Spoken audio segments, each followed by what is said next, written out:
दोस्तों, स्वागत है आपका आज के इस मजेदार विश्लेषण में।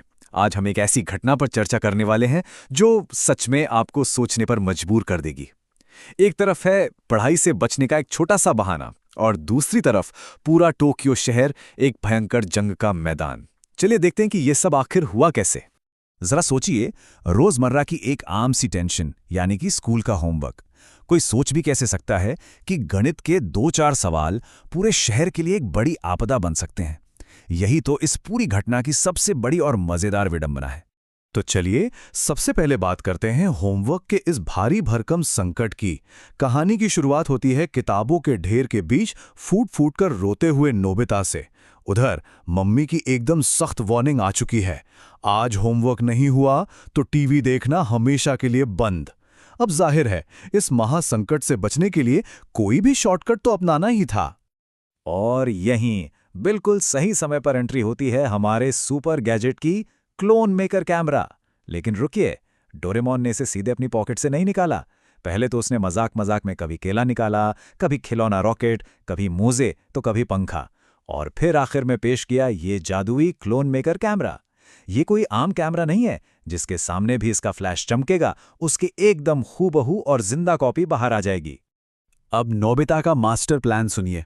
उसने सोचा कि उसके 10 क्लोन मिलकर सारा का सारा होमवर्क बस चुटकियों में खत्म कर देंगे। आइडिया तो बड़ा सॉलिड था, लेकिन हकीकत बिल्कुल ही उलट निकली।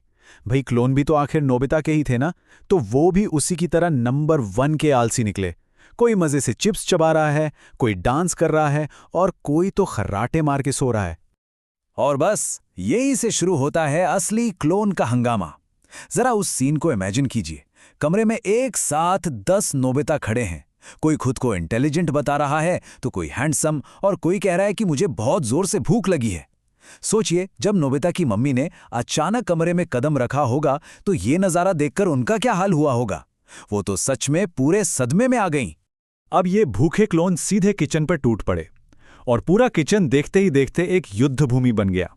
मतलब हवा में नूडल्स उड़ रहे हैं, जमीन पर ब्रेड के टुकड़े बिखरे हैं और चेहरों पर आइसक्रीम पुती हुई है। लेकिन सबसे दर्दनाक पल तो वो था जब एक क्लोन ने डोरेमोन की जान, यानी उसका सबसे प्यारा स्नैक दोराया की गप से खा लिया। वो स्लो मोशन में डोरेमोन का नहीं चिल्लाना सच में एकदम यादगार पल था। लेकिन रुकिए, ये तबाही सिर्फ घर की 4 दीवारों तक ही नहीं रुकी। अब ये खौफ पूरे शहर में फैलने वाला था। जैसे ही नोबिता के दोस्तों ने दरवाजे की घंटी बजाई, उन्हें शायद उसी पल समझ आ गया होगा कि उन्होंने कितनी बड़ी गलती कर दी है। और फिर सुनने को मिलती है जियान की वो खौफनाक धमकी, मैं अपना नया गाना सुनाऊंगा। भाई, जियान का गाना इतना बेसुरा और डरावना था कि क्या बताएं।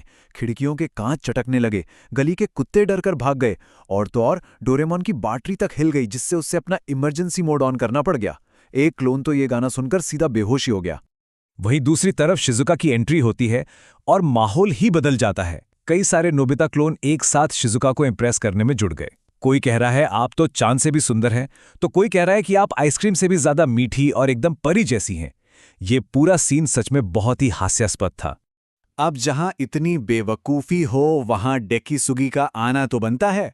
हमेशा की तरह स्मार्ट बनते हुए उसने क्लोन्स को समझाने की कोशिश की कि भाई, तुम लोग साइंस के नियम तोड़ रहे हो। लेकिन क्लोन्स को क्या ही समझ आना था। उन्होंने बड़ी ही मासूमियत से साइंस के नियमों को पुलिस के नियम समझ लिया। बेचारे डेकिसुगी का सारा लॉजिक इन बेवकूफों के सामने धरा का धरा रह गया। और फिर आता है ये खतरनाक आंकड़ा 20। यहीं से सब कुछ पूरी तरह से बेकाबू हो गया। मशीन पर लोड इतना बढ़ गया कि क्लोन मेकर कैमरे में स्पार्क हुआ और वो आउट ऑफ कंट्रोल हो गई। नतीजा, अचानक से पूरे शहर में 20 जियान कॉन्सर्ट कर रहे हैं, 20 सुनेओ सेल्फी ले रहे हैं और नोबिता के क्लोन ट्रैफिक पुलिस बनकर गाड़ियां कंट्रोल कर रहे हैं। पूरा का पूरा टोक्यो शहर क्लोन से भर चुका था। इस फैले हुए रायते को समेटने के लिए डोरेमोन ने अपना रिवर्स रिमोट निकाला। लेकिन घबराहट में इंसान हमेशा गलती करता है ना? यहां भी वही हुआ। प्लान का ऐसा उल्टा असर हुआ कि जियान सिकुड़कर एकदम छोटा सा हो गया, सुनेओ फूलकर एक विशालकाय राक्षस जैसा बन गया, और अपना असली नोबिता तो पूरी तरह से गायब ही हो गया, एकदम इनविजिबल। और गायब होते ही नोबिता ने सबसे पहला काम क्या किया? जियान को एक जोरदार थप्पड़ रसीद किया और सुनेओ का विग हवा में उड़ा दिया। ये सब देखकर खुद डोरेमोन भी भूत भूत चिल्लाने लगा था। अब मामला इतना बिगड़ चुका था कि इस विशाल रोबोट से लड़ने के लिए किसी समझदार का आना बहुत जरूरी था। और वो थी डोरामी। आसमान से एक हेलीकॉप्टर उतरता है और डोरामी अपने भाई की इस पूरी गड़बड़ को साफ करने के लिए एकदम स्टाइलिश अंदाज में एंट्री लेती है। अब जरा इस पूरी सिचुएशन की सबसे अजीब और बेतुके हिस्से पर गौर कीजिए। वो एक छोटा सा कैमरा जिसे सिर्फ और सिर्फ मैथ के होमवर्क से बचने के लिए निकाला गया था, अब वो एक भयानक विशालकाय रोबोट बन चुका था। और पता है उसका नया मिशन क्या है? पूरी की पूरी दुनिया को क्लोन करना। मतलब हद ही हो गई। इस महाखतरनाक मशीन को हराने के लिए सब ने मिलकर जो गजब का टीम वर्क दिखाया वो सच में कमाल था। ये एकदम तेज और एक्शन वाली लड़ाई थी। जियान ने अपना मशहूर जोरदार पंच जड़ा, सुनियो ने अपनी सेल्फी वाले पोज से रोबोट का ध्यान भटकाया, डोरेमोन ने गैजेट से कवर फायर दिया और फिर सब ने एक साथ मिलकर डोरामी का क्लोन डिलीट बीम चला दिया। ये अजीबोगरीब प्लान आखिरकार सक्सेसफुल हो गया। और इसी के साथ लौट के बुद्धू घर को आए। जैसे ही मशीन फटी, कहानी अपने अंजाम तक पहुंच गई। सारे के सारे क्लोन्स अचानक गायब हो गए। शहर का वो भयंकर ट्रैफिक और जियान का वो डरावना कॉन्सर्ट, सब कुछ नॉर्मल हो गया। एकदम सन्नाटा छा गया। और तभी एक बार फिर कमरे का दरवाजा खुलता है और नोबिता की मम्मी वापस अंदर आती हैं। तो दोस्तों, अंत में हमारे सामने एक बहुत ही दिलचस्प सवाल खड़ा होता है। दुनिया को एक विशालकाय क्लोन रोबोट से तो बचा लिया गया, सबने मिलकर एक एकदम इम्पॉसिबल सा काम भी कर दिखाया, लेकिन इतनी बड़ी जंग जीतने के बाद भी क्या नोबिता का वो साधारण सा होमवर्क पूरा हुआ? जी नहीं, वो अभी भी वही का वही रखा है। तो आप ही बताइए, क्या दुनिया को बचाना ज्यादा आसान है या फिर स्कूल का अपना होमवर्क पूरा करना? ये मजेदार घटना हमें यही सिखाती है कि शॉर्टकट अक्सर लंबी मुसीबतें ही लाते हैं। आज के इस विश्लेषण में बस इतना ही। मिलते हैं अगली बार। Thank you for watching. Like, comment, share, and subscribe our channel.